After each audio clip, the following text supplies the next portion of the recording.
నమస్తే, welcome to STV news bulletin. ముందుగా headlines చూద్దాం.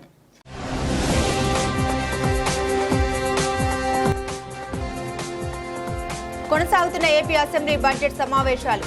డిఎస్సీపై సభ్యులు అడిగిన పలు ప్రశ్నలకు మంత్రి నారా లోకేష్ సమాధానం.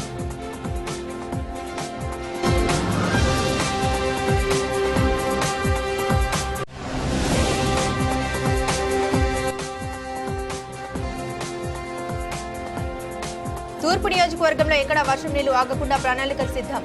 నియోజకవర్గ ఎమ్మెల్యే రామ్మోహన్ రావు వెల్లడి.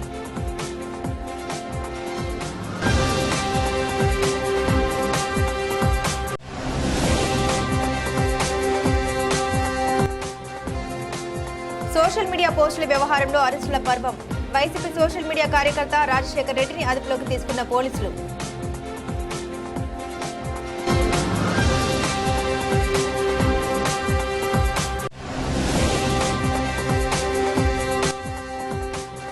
అబద్ధపు హామీలతో అధికారంలోకి వచ్చిన కూటమి ప్రభుత్వం రాష్ట్ర ప్రజలకు చేసింది ఏమీ లేదు. వైసీపీ ఎన్టీఆర్ జిల్లా అధ్యక్షుడు దేవినేని అవినాష్ విమర్శ.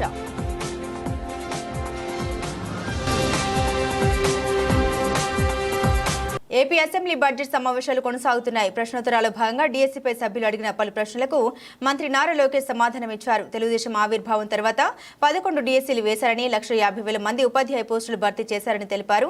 ఇందులో 9 డిఎస్సీలు చంద్రబాబు ముఖ్యమంత్రిగా ఉన్నప్పుడు వేసినవే అని చెప్పుకొచ్చారు. ప్రభుత్వం అధికారంలోకి వచ్చాక తొలి సంతకం మెగా డిఎస్సీ చేశారని, దానిలో భాగంగా టెట్ తర్వాత డిఎస్సీ వేయాలని నిర్ణయించామన్నారు.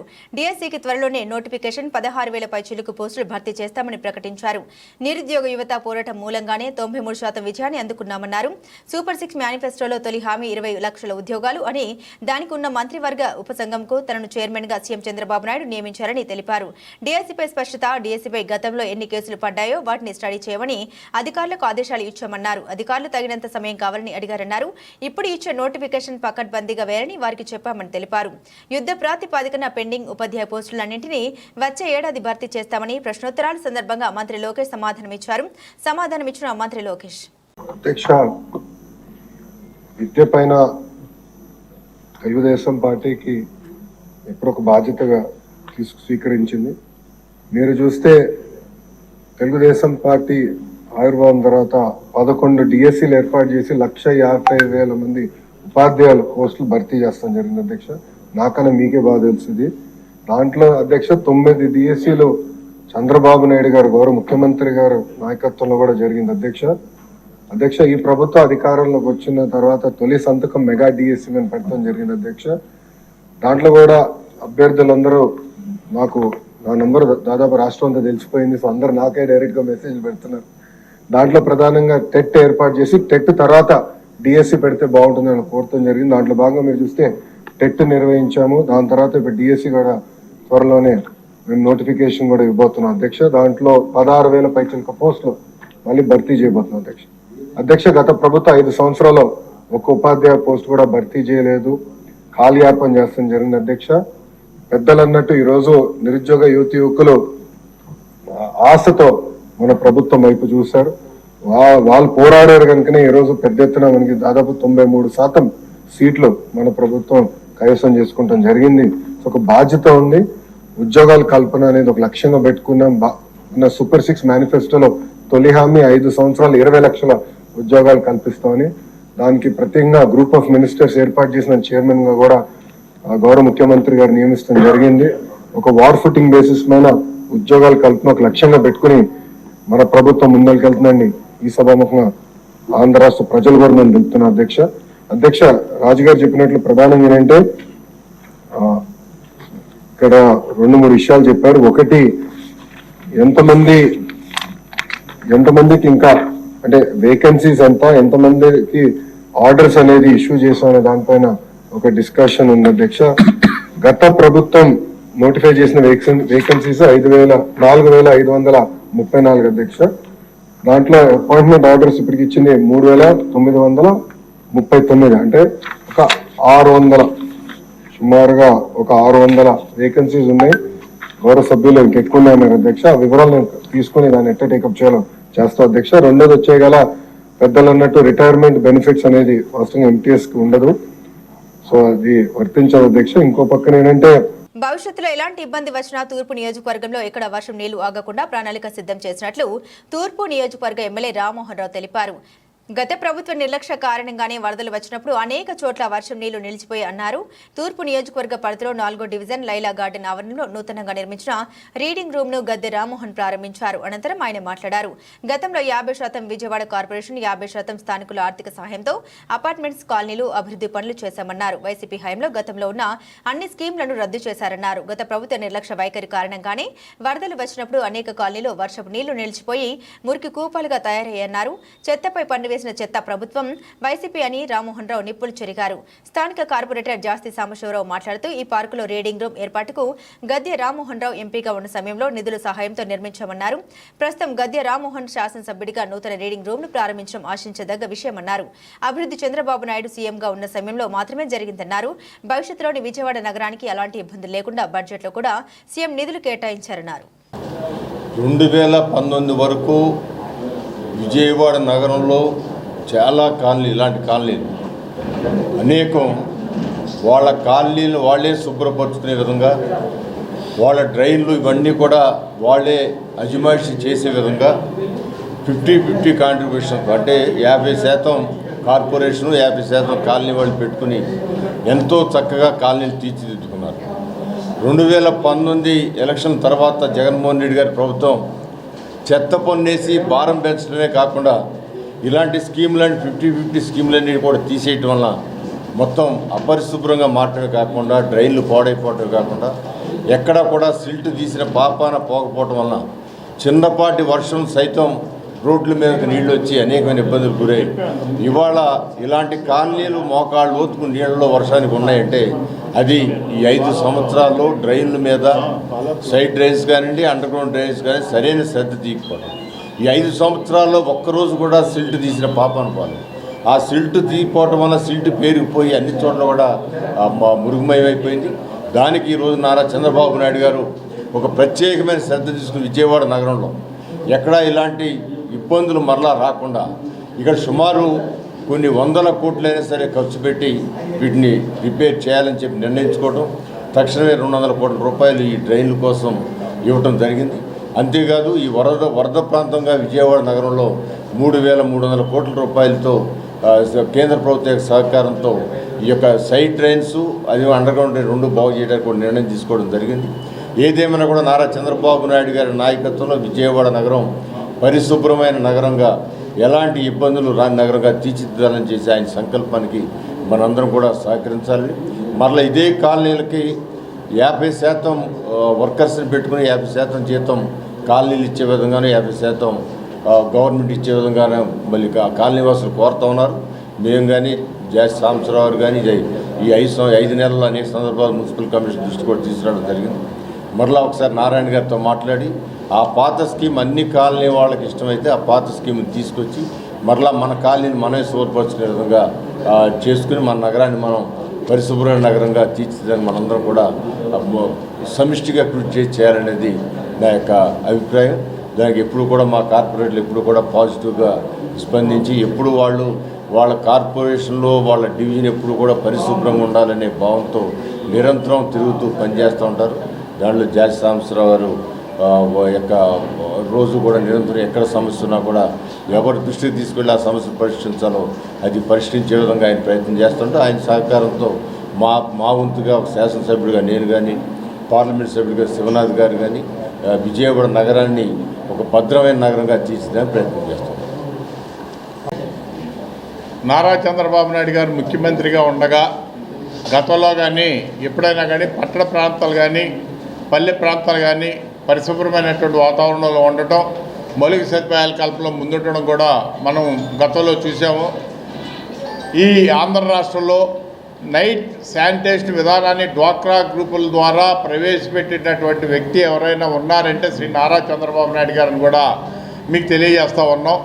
మరి గతంలో ఉన్నటువంటి వైఎస్ఆర్ ప్రభుత్వం చెత్త పన్ను అంటే చెప్పి మరి కాలనీలందరూ కూడా తల రూపాయి పోయి చేసుకొని 50% కాంట్రిబ్యూషన్ మీద కాలనీలన్నీ కూడా పరిశుభ్రంగా ఉంచుకుంటుంటే వాళ్ళందరినీ కూడా తొలగించి మరి చెత్త పన్నును విధించడం, ఈ కాలనీలన్నీ కూడా మురికి కూపాలుగా కూడా తయారవడం మనందరికీ తెలిసినటువంటి విషయమే. ఈ రోజున ఎన్డీఏ ప్రభుత్వం నిన్నగాక మొన్న ప్రవేశించినటువంటి బడ్జెట్లో పట్టణ ప్రాంతాలకి 11,490 కోట్ల రూపాయలతో మౌలిక వసతులు కల్పించాలని చెప్పి బడ్జెట్లో పెట్టడం కూడా జరిగింది. అది చాలా ముదావహమైన విషయం. అదేవిధంగా మొన్న జరిగినటువంటి వరదల్లో కూడా ఇక్కడ జరిగినటువంటి నష్టాన్ని, తూర్పు నియోజకవర్గంలో ఉన్నటువంటి నష్టాన్ని కూడా మరి శాసనసభ్యులు గద్దె రామ్మోహన్ నారా చంద్రబాబు నాయుడు గారి దృష్టికి తీసుకెళ్లిన మీదట వారు పరిశీలించి 200 కోట్ల రూపాయలు కూడా డ్రైన్స్ కోసం ఇవ్వడం జరిగింది. ఆ డ్రైన్స్లో విజయవాడ తూర్పు నియోజకవర్గంలో పుల్లేటి డ్రైన్ కానివ్వండి, గుంటుతిప్ప డ్రైన్ కానివ్వండి, పంటకాల డ్రైన్ కానివ్వండి, Mahanadu drain, Guru Nanak Nagar road drain, Srinivasanagar main drain, Bharatiyanagar drain, అట్లాగే ఎలమంచిలి కాంప్లెక్స్ దగ్గర నుంచి ఎన్టీఆర్ కాలనీ వరకు ఉన్నటువంటి మెయిన్ రోడ్లో కూడా అన్నింటిలో కూడా ప్రధానమైనటువంటి డ్రైన్స్ అన్నీ కూడా నిర్మించి భవిష్యత్తులో ఏమాత్రం వర్షం వచ్చినా కూడా ఎటువంటి ఇబ్బందులు లేకుండా కూడా తలెత్తకుండా చేయాలని చెప్పి సంకల్పంతో ముందుకెళ్తా ఉన్నాం. అదేవిధంగా సాధ్యమైనంత మట్టికి అందుబాటులో ఉన్న నిధుల ద్వారా కూడా మరి ఈ 4వ డివిజన్లో అన్ని రోడ్లన్నింటినీ కూడా సిమెంట్ రోడ్లుగా కూడా వేయటానికి కూడా మరి సంకల్పం చేసుకొని ముందుకు పోతూ ఉన్నాం. 4వ డివిజన్ ప్రజల యొక్క సహకారాలతో కూడా ఈ పనులన్నీ కూడా సాధించుకుంటూ ఉంటాం.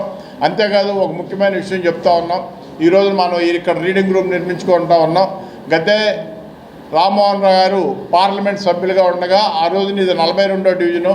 ఏమండి ఇక్కడ కాలనీ వాళ్ళందరూ కూడా మరి రీడింగ్ రూమ్లో ఏర్పాటు చేసుకున్నట్లయితే వారు సాయంత్రం పాటు చదువుకోవటానికి, ఏదైనా కార్యక్రమాలు చేసుకోవటానికి, మీటింగులు పెట్టుకోవడానికి అవకాశం ఉందంటే వారి నిధుల ద్వారా కూడా శ్రీనివాసనగర్ బ్యాంక్ కాలనీ, భారతీయ నగరు, సిటీఓ కాలనీ, జయప్రకాష్ నగర్, లాయలా గార్డెన్స్లో కూడా 5 రీడింగ్ రూమ్లు నిర్మించడం జరిగింది. ఆ తదుపరి ఈ రీడింగ్ రూమ్లన్నింటినీ కూడా సచివాలయాలుగా కూడా వాడుకోవడం జరుగుతుంది.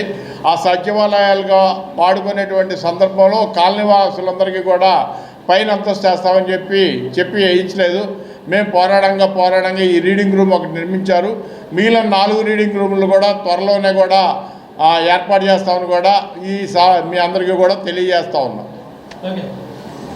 డ్రగ్స్, మాదక ద్రవ్యాల వినియోగం వల్ల ఏర్పడే దుష్ఫలితాల పట్ల విద్యార్థులకు, ప్రజలకు అవగాహన కల్పించి వారిలో చైతన్యం తీసుకొచ్చేందుకు అందరం సమిష్టిగా కృషి చేయాలని విజయవాడ పశ్చిమ శాసనసభ్యులు యలమంచిలి సత్యనారాయణ, సుజనా చౌదరి అన్నారు. MJ Naidu super speciality hospital 38వ వార్షికోత్సవ వేడుకల సందర్భంగా బెంజ్ సర్కిల్ జ్యోతి కన్వెన్షన్ సెంటర్లో మాదక ద్రవ్యాల వాడకం వలన కలిగే అనార్థాలపై అవగాహన కార్యక్రమం నిర్వహించారు. ఈ కార్యక్రమానికి విజయవాడ పశ్చిమ శాసనసభ్యులు సుజనా చౌదరి, కైకలూరు శాసనసభ్యులు కామినేని శ్రీనివాస్ ముఖ్య అతిథులుగా పాల్గొని జ్యోతి ప్రజ్వలన చేశారు. గంజాయి, మాదక ద్రవ్యాల రవాణాపై ఉక్కుపాదం మోపి డ్రగ్స్ రహిత సమాజమే లక్ష్యంగా ముఖ్యమంత్రి చంద్రబాబు నాయుడు కృషి చేస్తున్నారని తెలిపారు. ఈ కార్యక్రమంలో M J Naidu super speciality hospital chairman doctor M J Naidu, psychiatrist Radhika Reddy, Siddhartha, మహిళా కళాశాల డైరెక్టర్ విజయలక్ష్మి, కార్పొరేటర్ దేవినేని అపర్ణ, వివిధ కళాశాలల విద్యార్థులు హాజరై కార్యక్రమాన్ని విజయవంతం చేశారు. పని మంచిది చేస్తున్న వ్యక్తులు మంచారు కాబట్టి వచ్చాను.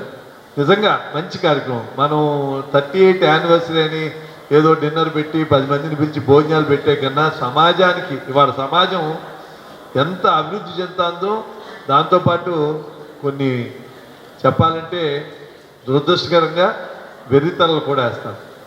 దాన్ని మనం వెర్రితల అంటే హార్ష్ వర్డ్, కానీ దీన్ని మనం సమాజంలో అందరికీ అవేర్నెస్ తీసుకురావాలి. తప్పకుండా ఇవాళ డ్రగ్ అవేర్నెస్ అంటే దాన్ని డ్రగ్ అనేది చాలా ప్రాణాలను కాపాడేదాన్ని ఒక చెడ్డ పేరు వచ్చేసింది. అంటే డ్రగ్ ఇప్పుడు 50 ఏళ్ళు దాటిన తర్వాత డ్రగ్ తీసుకున్న వాళ్ళు ఎవరు ఉండరు. ఏం drug? Life saving drugs, BPO, sugar. మాకు అవసరం లేదు కానీ అయ్యో బ్లడ్ క్లాట్ అవ్వకుండా అయ్యో డ్రగ్స్ తీసుకుంటారు. కానీ డ్రగ్ అనగానే ఏమొస్తుంది? ఏ గంజాయో లేకపోతే మార్ఫినో, పెథిలినో వస్తారు. లేకపోతే డ్రగ్ ఎడిక్షను. మంచి డ్రగ్లు కూడా ఎడిక్షన్ అయిపోయి అది లేకపోతే పరిస్థితి లేనప్పుడు తప్పకుండా మనం ఎడిక్షన్ అవ్వకోకుండా రెగ్యులర్గా ఎవరి కాళ్ళు కంట్రోల్ చేయాలి. ఈ గంజాయి అనేది ఇవాళ రోజు డాక్టర్ ఎంజే నాయుడు గారి మల్టీ స్పెషాలిటీ హాస్పిటల్ వాళ్ళు 38వ సంవత్సరం వార్షికోత్సవం సందర్భంగా drug awareness program, anti drug, ఎలా డ్రగ్ మూలాన వచ్చే దీర్ఘకాలిక పరిణామాలు ఏంటి, లాంగ్ టర్మ్ రామిఫికేషన్స్ మూలాన యువత ఎలా దెబ్బతింటున్నారనే దాని మీద వాళ్ళు ప్రోగ్రాం పెట్టారు ఆల్రెడీ. దాన్ని ఇనాగ్రేట్ చేయడానికి నేను డాక్టర్ కామినేని శ్రీనివాస్ గారు రావడం జరిగింది. ఇది చాలా మంచి program, need of the hour. యువత చాలామంది కూడా తప్పుదోవ పట్టుకున్నా ఉన్నారు. స్కూల్స్లో కానీ కాలేజ్లో కానీ దీన్ని ఎరాడికేట్ చేయవలసిన అవసరం ఉంది. మన ముఖ్యమంత్రి గారు చంద్రబాబు నాయుడు గారు ఆల్రెడీ దీని మీద ఉక్కుపాదం వేసి అన్ని ప్రయత్నాలు చేస్తూ ఉన్నారు. డెఫినెట్గా గత 5 సంవత్సరాల్లో ఈ డ్రగ్స్ ప్రాబ్లం అనేది చాలా విపరీతంగా పెరిగిపోయిందని చెప్పి మనం చెప్పటం కాదు, మొత్తం ఆల్ ఇండియా స్టాటిస్టిక్స్లో కూడా డ్రగ్స్ ఎక్కడ దొరికినాయి అన్న ఆంధ్రప్రదేశ్ మూలాధారం కింద తయారైంది. కాబట్టి యాంటీ నార్కోటిక్స్ డిపార్ట్మెంట్ వాళ్ళు కూడా స్టాటిస్టిక్స్ తీసి ఆంధ్రప్రదేశ్ నుంచే ఈ సమస్య దేశం మొత్తానికి వెళ్తూ ఉందని చెప్పి చెప్తా ఉన్నారు. ఈ 6 నెలల్లో చాలా వరకు కొత్త ప్రోగ్రామ్స్ పెట్టి కంట్రోల్ చేస్తూ ఉన్నారు. బహుశా ఇంకొక 6 నెలల్లో పూర్తిగా ఉక్కుపాదం మోపుతారని చెప్పి నా నమ్మకం. వైసీపీ మాజీ ఎమ్మెల్యే వెల్లంపల్లి ఈరోజు ఎంజే నాయుడు హాస్పిటల్ 38వ వార్షికోత్సవం సందర్భంగా ఈ యాంటీ డ్రగ్స్ వాటిని వాడకం వల్ల వచ్చే దుష్పరిణామాల మీద పిల్లల్లో అవేర్నెస్ ప్రోగ్రామ్ ఒకటి కండక్ట్ చేశాము. దీనివల్ల కాలేజ్ యూత్లో కొద్దిగా ఒక మార్పు రావాలి అని డాక్టర్ రాధికా రెడ్డి గారు, డాక్టర్ శ్రీనివాసరాజు గారితో అవేర్నెస్ ప్రోగ్రామ్ పెట్టాము. తర్వాత పిల్లలకి దీని మీద స్కిట్స్, ఎలక్యూషన్ కాంపిటీషన్స్ పెడుతున్నాము. పిల్లలు ఇప్పుడు చాలా వాడకం ఎక్కువైపోయింది. యువత అనవసరంగా ఈ చెడు అలవాట్ల బారిన పడి వాళ్ళ జీవితాన్ని నాశనం చేసుకుంటున్నారు. అందుకే ఒక హాస్పిటల్ మేనేజ్మెంట్ తరపు నుంచి కొద్దిగా మేము హెల్త్ కేర్ వైపు నుంచి పిల్లలకి కొద్దిగా ఒక అవేర్నెస్ మా వంతుగా చేయాలి అని ఈ ప్రయత్నం. దీన్ని సుజనా చౌదరి గారు చెప్పినట్టు ఎంత మార్పు అనేది చివరి వరకు వాళ్ళు కొంతమందినన్నా మార్చగలిగేటట్టు చివరి వరకు చేస్తాము. Thank you.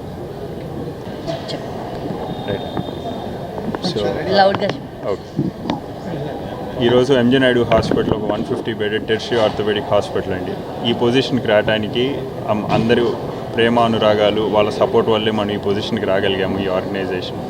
సో దానికి రెస్పెక్టివ్గా మనం ఏంటంటే రెస్పోర్కేటివ్గా అన్ని సొసైటీకి లాస్ట్ 10-12 ఇయర్స్ నుంచి మనం ఎవ్రీ ఇయర్ అక్టోబర్, నవంబర్ ఈ టైంలో మన యానివర్సరీ సందర్భంగా సోషల్ వెల్ఫేర్ యాక్టివిటీస్ మనం ఏదో ఒకటి చేస్తూ ఉన్నామండి.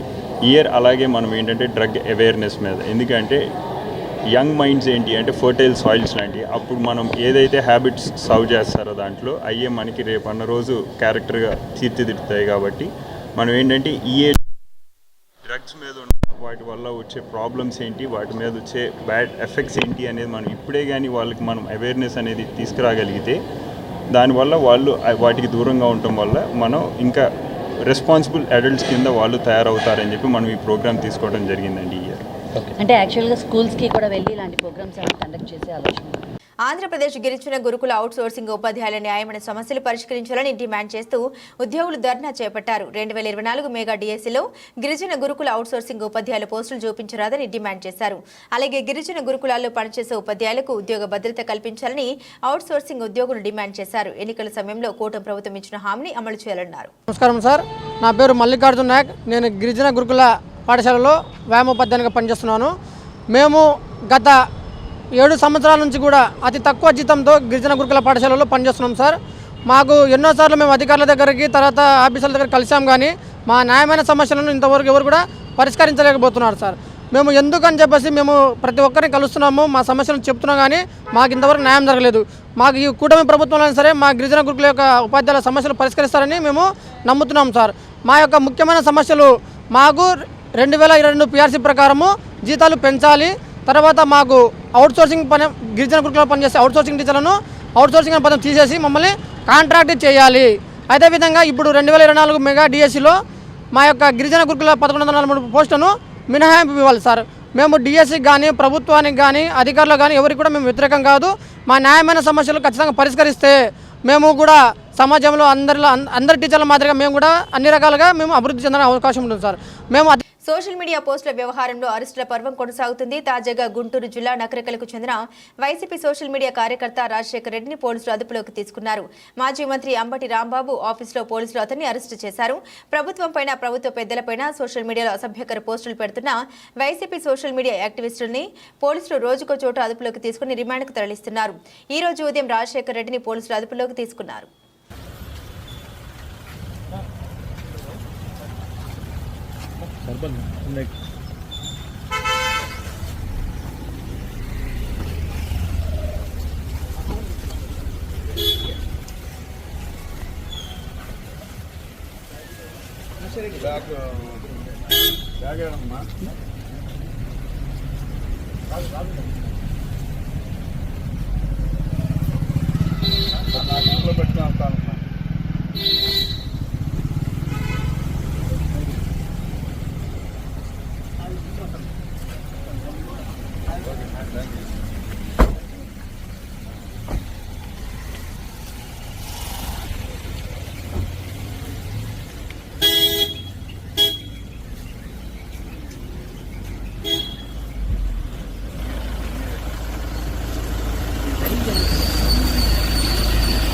అబద్ధపు హామీలతో అధికారంలోకి వచ్చిన కూటమి ప్రభుత్వం రాష్ట్ర ప్రజలకు చేసింది ఏమీ లేదని వైసీపీ ఎన్టీఆర్ జిల్లా అధ్యక్షులు దేవినేని అవినాష్ విమర్శించారు. సూపర్ 6 పథకాల పేరుతో ప్రచారం చేసుకుని అధికారంలోకి వచ్చారని, ఆ పథకాలు ఇప్పుడు ఎక్కడ ఉన్నాయని ప్రశ్నల వర్షం కురిపించారు. విజయవాడలోని ఎన్టీఆర్ జిల్లా వైసీపీ కార్యాలయం నందు నిర్వహించిన మీడియా సమావేశంలో వైసీపీ ఎన్టీఆర్ జిల్లా అధ్యక్షులు దేవినేని అవినాష్ మీడియాతో మాట్లాడారు.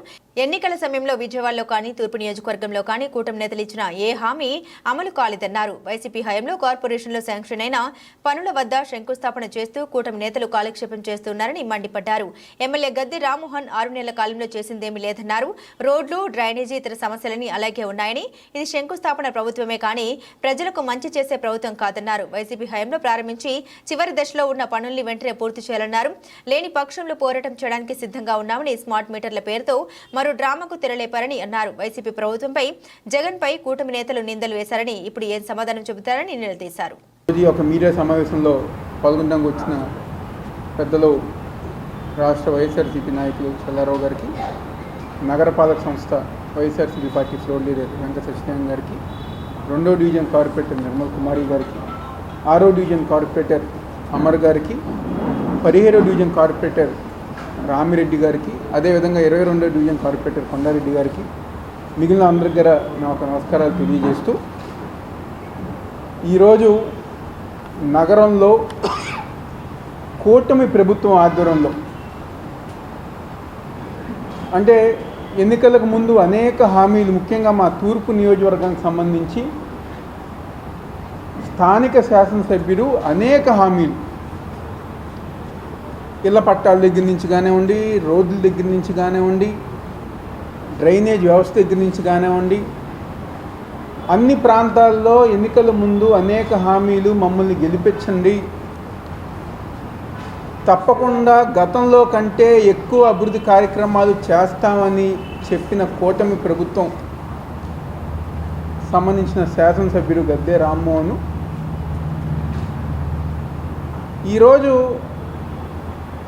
ఏదైతే కౌన్సిల్లో మా కార్పొరేటర్లు కానివ్వండి, గతంలో మా ప్రభుత్వంలో ఏదైతే మేము శాంక్షన్ చేసిన పనులు కానివ్వండి, వాటికి శంకుస్థాపన చేస్తూ కాలయాపన చేస్తున్నారు. కానీ ఎందుకంటే ఈ 6 నెలలు గారు మేము ఎవరు కానీ మాట్లాడలా, సరే 6 నెలలు టైం ఇద్దాం ప్రభుత్వానికి, వాళ్ళు ఏదో హామీలు ఇచ్చారు కదా, హామీలు నెరవేరుస్తారేమో అని చెప్పని ఒక ఉద్దేశంతో ఈ 6 నెలలు గారా నియోజకవర్గానికి సంబంధించి నేను కానివ్వండి, మా కార్పొరేటర్స్ కానివ్వండి, మా సీనియర్ నాయకులు కానివ్వండి, ఎవరు గారు మాట్లాడలా. దాదాపుగా 6 నెలలు పైన గడుస్తుంది. ఏ ఒక్క కార్యక్రమం అయినా, ఏ ఒక్క అభివృద్ధి కార్యక్రమం అయినా ఈ 6 నెలల కాలంలో మీరు శాంక్షన్ చేశారా అని చెప్పని ఈరోజు గద్దె రామ్మోహన్ని, అదేవిధంగా తెలుగుదేశం పార్టీని కూటమి ప్రభుత్వం అడుగుతున్నాం. ఈరోజు ఈ ఒక 6 నెలల్లో నిన్న మా 2వ డివిజన్లో 32 లక్షలతో చేశారు. మొన్న 3వ డివిజన్లో దాదాపుగా ₹1 కోటి శంకుస్థాపన చేశారు. 6వ డివిజన్లో 10 లక్షలు, అదేవిధంగా 20వ డివిజన్లో 40 లక్షలు. మీరు శంకుస్థాపన చేసిన పనులు జగన్మోహన్ రెడ్డి గారు ఒక ప్రభుత్వంలో మా కార్పొరేటర్లు చేపించి అవునా కాదా అని చెప్పి ఈరోజు ఎమ్మెల్యేని సూటిగా ప్రశ్నిస్తున్నారు. మా కార్పొరేటర్లు కౌన్సిల్లో ఆ రోజు తెలుగుదేశం పార్టీ తరపున ఎవరైతే కార్పొరేటర్స్ ఉన్నారో వాళ్ళందరూ గారు వివేదించారు. ఈ పనులు ఎలా చేస్తారు, ఎలా ఒప్పుకుంటారో అని చెప్పని ఎవరైతే తెలుగుదేశం పార్టీ కార్పొరేటర్లు విభేదించారో ఈరోజు మేము శాంక్షన్ చేసిన పనులే మీరు శంకుస్థాపన చేస్తుంది. అంటే కేవలం శంకుస్థాపన ప్రభుత్వమే కానీ ప్రజానికానికి మంచి చేసే ప్రభుత్వం కాదు అని చెప్పని ఈరోజు ఆ సందర్భంగా చెప్పుతున్నాం. ఎక్కడెక్కడ ఏ డివిజన్లో అయితే పనులు ఉన్నాయో డ్రైనేజీ వ్యవస్థ దగ్గర నుంచి శానిటేషన్ దగ్గర నుంచి మేము వేసిన తర్వాత ఇంకా మిగిలిన రోడ్లు ఉన్నాయో ప్రతి ఒక్కటి గారా తూర్పు నియోజకవర్గంలో మీరు పూర్తి చేయాలి. లేదన్న పక్షంలో కౌన్సిల్లో కానివ్వండి, కౌన్సిల్ బయట కానివ్వండి, మా కార్పొరేటర్లు, మా వైఎస్ఆర్సీపీ పార్టీ ఇన్ఛార్జీలు, నాయకులు మేమందరం గారా ప్రజల కోసం, ప్రజానికం కోసం రాబోయే రోజుల్లో పనిచేసుకుంటూ ముందుకెళ్తామని సందర్భంగా. గతంలో స్మార్ట్ మీటర్లు మేము పెట్టకుండానే మేమేదో పెట్టేస్తున్నామని చెప్పని, ప్రజానికం మీద భారాలు వేస్తున్నామని చెప్పని ప్రతిరోజు గారు అబద్ధాలు, ప్రతిరోజు గారు వాళ్ళకి సంబంధించిన మీడియాలో అబద్ధాలు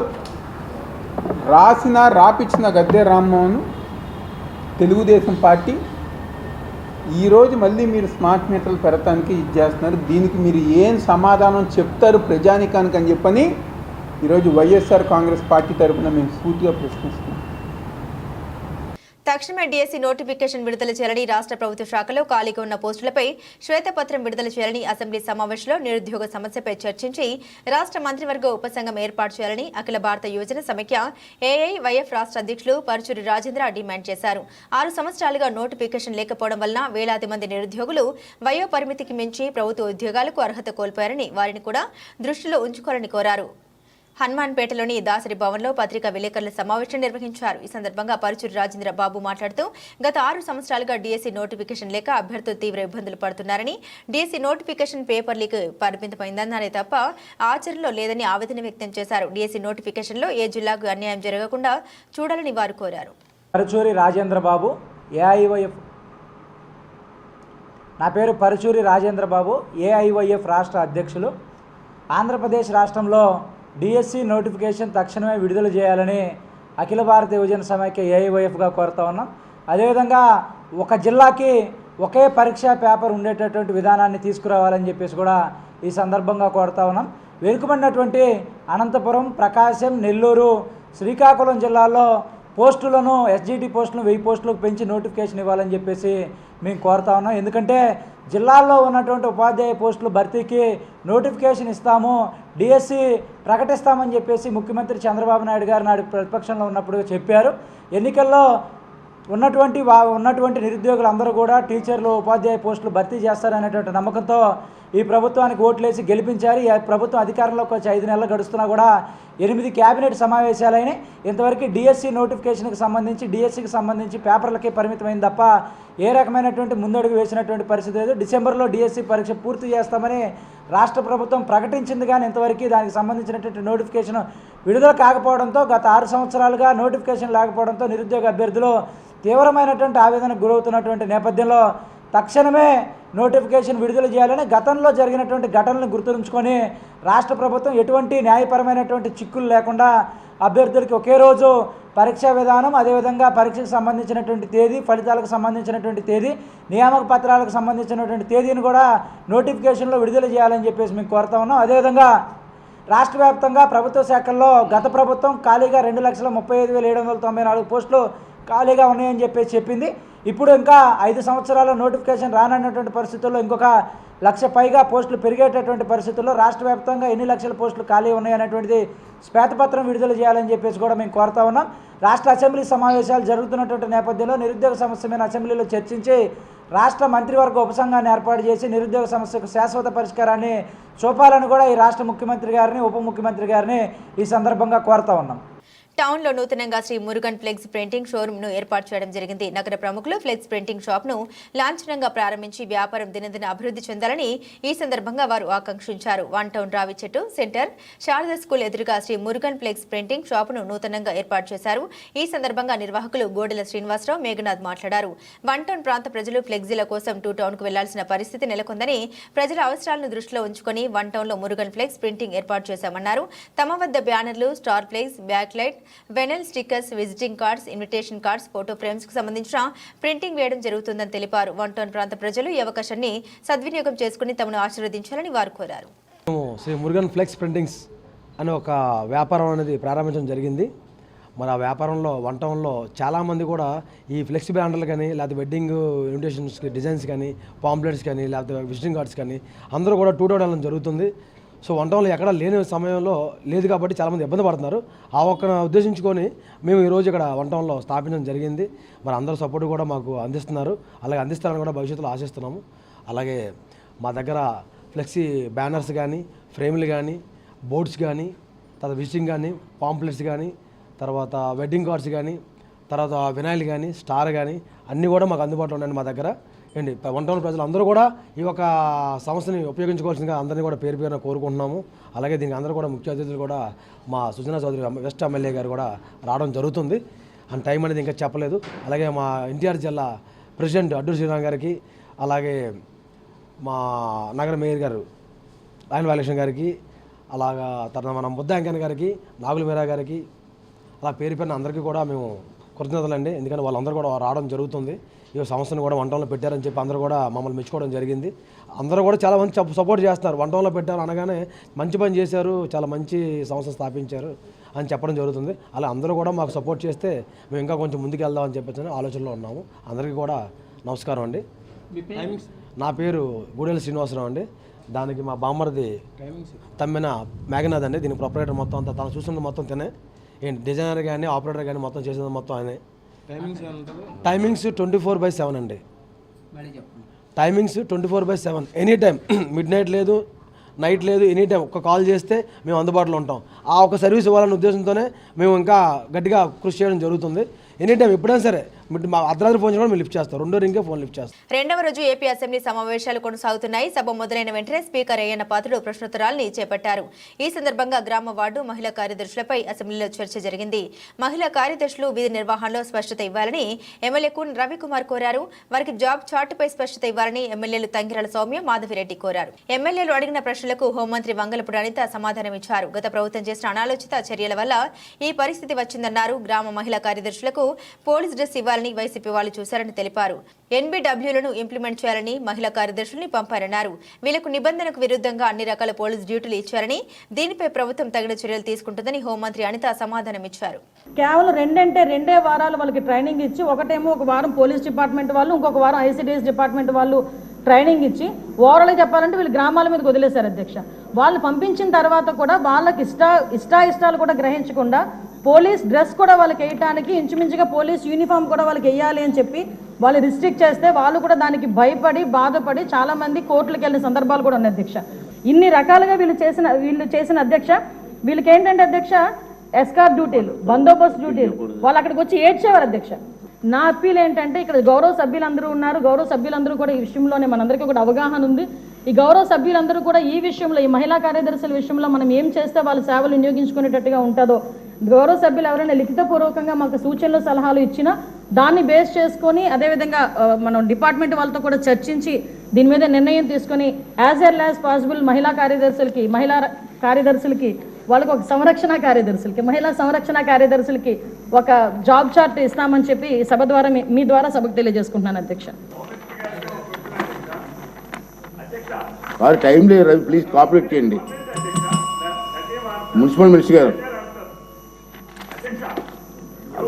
చాలా మేడం గారు చాలా విపులంగా చెప్పారు. మీరు కోఆపరేట్ చేయమండి ప్లీజ్ చెప్పండి. ముఖ్యమంత్రి చంద్రబాబు నాయుడు గారు ఎన్నికల ముందు ఇల్లు లేని పేదవారికి నగరాలు, పట్టణాల్లో 2 సెంట్లు, గ్రామాల్లో 3 సెంట్ల ఇళ్ల ఇస్తామని హామీ ఇచ్చారు. ఆ మేరకు ఇళ్ల స్థలాలు కేటాయించి హామీని నిలబెట్టుకోవాలని సిపిఐ నగర కార్యదర్శి జి కోటేశ్వరరావు ప్రభుత్వాన్ని డిమాండ్ చేశారు. ఈరోజు దాసరి భవన్లో జరిగిన విలేకరుల సమావేశంలో కోటేశ్వరరావు మాట్లాడారు. గత వైఎస్ఆర్సీపీ ప్రభుత్వ హయాంలో పేదలకు నగరాల్లో సెంటు స్థలం, గ్రామాల్లో 1.5 సెంట్లు ఇళ్ల పట్టాలు ఇవ్వడం జరిగిందని, అందులో చాలా మంది పేదలకు ఇప్పటివరకు ఇళ్ల స్థలాలు చూపలేదని పేర్కొన్నారు. ఇంటి నిర్మాణానికి ఇచ్చే ఆర్థిక సహాయం కూడా కేవలం 1,80,000 మాత్రమే అని ప్రకటించారు. ఈ మొత్తం ఏమాత్రం నిర్మాణానికి సరిపోక ఇంటి నిర్మాణం పూర్తి చేయలేకపోయారు అర్జీదారులు. సిపిఐ ప్రభుత్వ సమయంలోనే గ్రామాల్లో 3 సెంట్లు, పట్టణాల్లో 2 సెంట్లు ఇవ్వాలని డిమాండ్ చేసిందన్నారు. గత అసెంబ్లీ ఎన్నికల సందర్భంగా చంద్రబాబు నాయుడు గారు నగరాల్లో 2 సెంట్ల స్థలం, గ్రామాల్లో 3 సెంట్లతో పాటుగా ఇంటి నిర్మాణానికి 4 లక్షలు ఇస్తామని ప్రకటించడం సానుకూలమైన ప్రకటన. కూటమి ప్రభుత్వం ఆచరణలో స్థలాల కేటాయింపులు చేసి నేడు పెరిగిన సిమెంటు, ఇటుక, ఇనుము, కంకర తదితర సామగ్రి ధరల దృష్టిలో ఉంచుకొని నిర్మాణ వ్యయాన్ని 5 లక్షలకు పెంచి గృహ నిర్మాణానికి మంజూరు చేయవలసిందిగా డిమాండ్ చేశారు. ఇళ్ల స్థలాలు లేని వారు కొత్తగా తమ వ్యక్తిగత ఆర్జీలతో 27వ తేదీన కలెక్టర్ కార్యాలయం వద్దకు వచ్చి వ్యక్తిగత ఆర్జీల సమర్పణ చేయవలసిందిగా ప్రజలకు పిలుపునిచ్చారు. ఈ విలేకరుల సమావేశంలో నగర కార్యదర్శి వర్గ సభ్యులు తాడిపైడయ్య పాల్గొన్నారు. మేము అధికారంలోకి వస్తే విద్యుత్ ఛార్జీలు పెంచము, అవసరమైతే తగ్గిస్తామని చెప్పి చంద్రబాబు నాయుడు గారు ప్రకటించారు. కానీ నేడు మనం చూసినట్లయితే 17,000 కోట్ల రూపాయలు విద్యుత్ ట్రూ అప్ ఛార్జీల పేరుతోటి ప్రజలపైన భారం పడతా ఉన్నది. రేపు అది కూడా డిసెంబర్ నుంచి అమలు కాబోతా ఉన్నది. దీనితో పాటు అదానీ కంపెనీతోటి కుదుర్చుకున్నటువంటి ఒప్పందం మేరకు స్మార్ట్ మీటర్లు ఏర్పాటు చేయడానికి ప్రభుత్వము సన్నాహం అవుతూ ఉన్నటువంటి సందర్భంలో ప్రభుత్వానికి విజ్ఞప్తి చేసేది, మీరు గతంలో ప్రతిపక్షంగా ఉన్నటువంటి కాలంలో మీరు చెప్పారు మేము విద్యుత్ ఛార్జీలు పెంచమని చెప్పి స్మార్ట్ మీటర్లకు వ్యతిరేకంగా మీరు ఉద్యమించినటువంటి మీరు అదే విధానాన్ని కొనసాగించడం అనేటటువంటిది సరైనటువంటిది కాదు.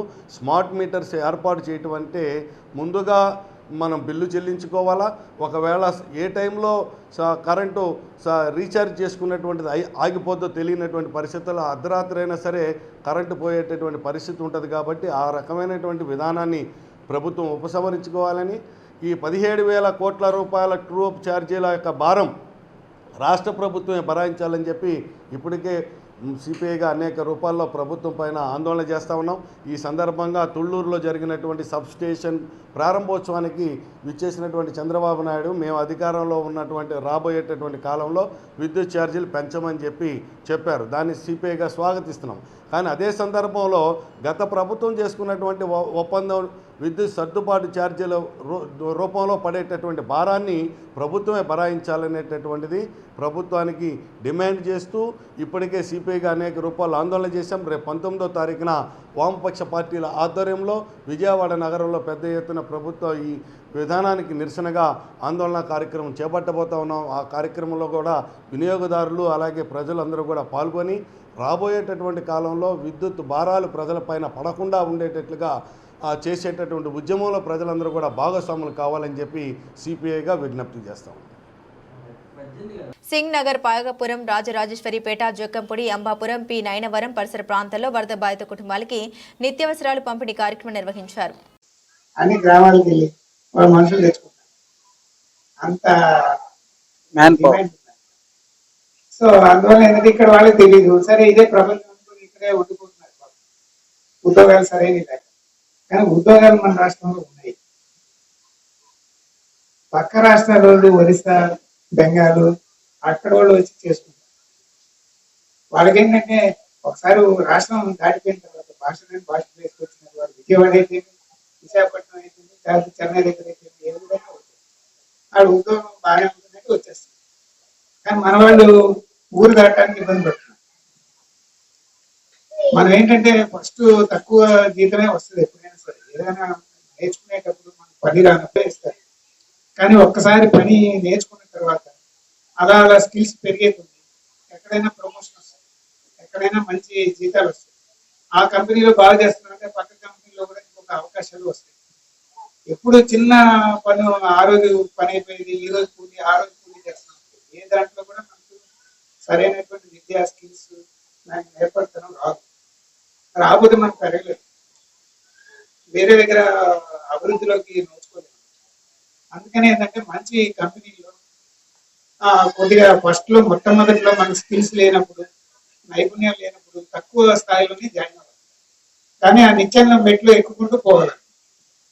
సో దానికి కొద్దిగా ఏంటంటే మన ఇంటికి దూరం వెళ్తున్నాం అని అనుకుంటున్నాం. మన భాష, మన ప్రాంతం, మన తెలుగు వాళ్ళు తెలుగు ప్రాంతంలో ఉంటున్నాం. వాళ్ళు వేసే వాళ్ళు వచ్చి లేదా బెంగాల్ వాళ్ళు వచ్చి మన రాష్ట్రంలో ఉద్యోగం చేయడం మన ఎందుకు తెలుసుకోవట్లేదు. అది నేను చాలా కంపెనీలు ఇచ్చాను. అక్కడ ఎక్కువ మంది ఏంటంటే తెలుగు వాళ్ళు దొరక ఇతర రాష్ట్రాల వాళ్ళకి ఉద్యోగం ఇస్తారు. అదే ఇతను చెప్పాను, మోటివేట్ చేయాలి, ఇది డబ్బులు ఉన్నాయి, ప్రజలకు సేవ చేయాలనుకుంటున్నాను. సేవ చేయాలన్నప్పుడు ఏంటంటే వాడికి ఉద్యోగం కల్పించి దారి చూపిస్తే వాడు పెద్దోడు అవుతాడు. ఇవాళ బియ్యం ఇస్తే సరే రేపొద్దున మర్చిపోతాడు, తక్కువ చేయమే. కానీ మనిషికి మార్గం చూపించడం కరెక్ట్ అని నేను చెప్పాను. సో మీరు ఈ అవకాశాన్ని ఉపయోగించుకోండి. నేను హెల్ప్ చేస్తాను. లేడీస్ కూడా తీసుకుంటాను. బులెటిన్ ముగించే ముందు హెడ్లైన్స్ మరోసారి.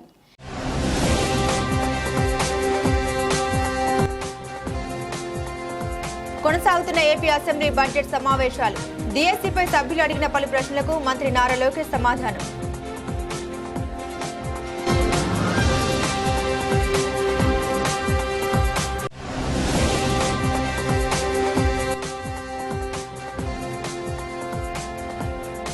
తూర్పు నియోజకవర్గంలో ఎక్కడా వర్షం నీళ్లు ఆగకుండా ప్రణాళిక సిద్ధం. నియోజకవర్గ ఎమ్మెల్యే రామ్మోహన్ రావు వెల్లడి.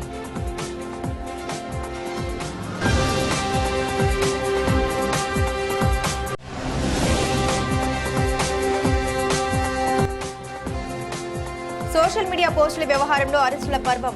వైసీపీ సోషల్ మీడియా కార్యకర్త రాజశేఖర్ రెడ్డిని అదుపులోకి తీసుకున్న పోలీసులు.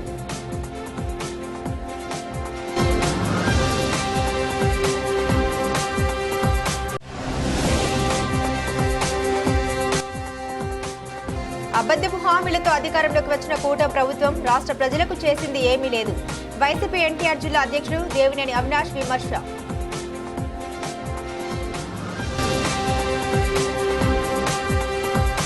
ఇవి బులెటిన్ అప్డేట్స్. మరిన్ని అప్డేట్స్ కోసం చూస్తూనే ఉండండి SDV న్యూస్.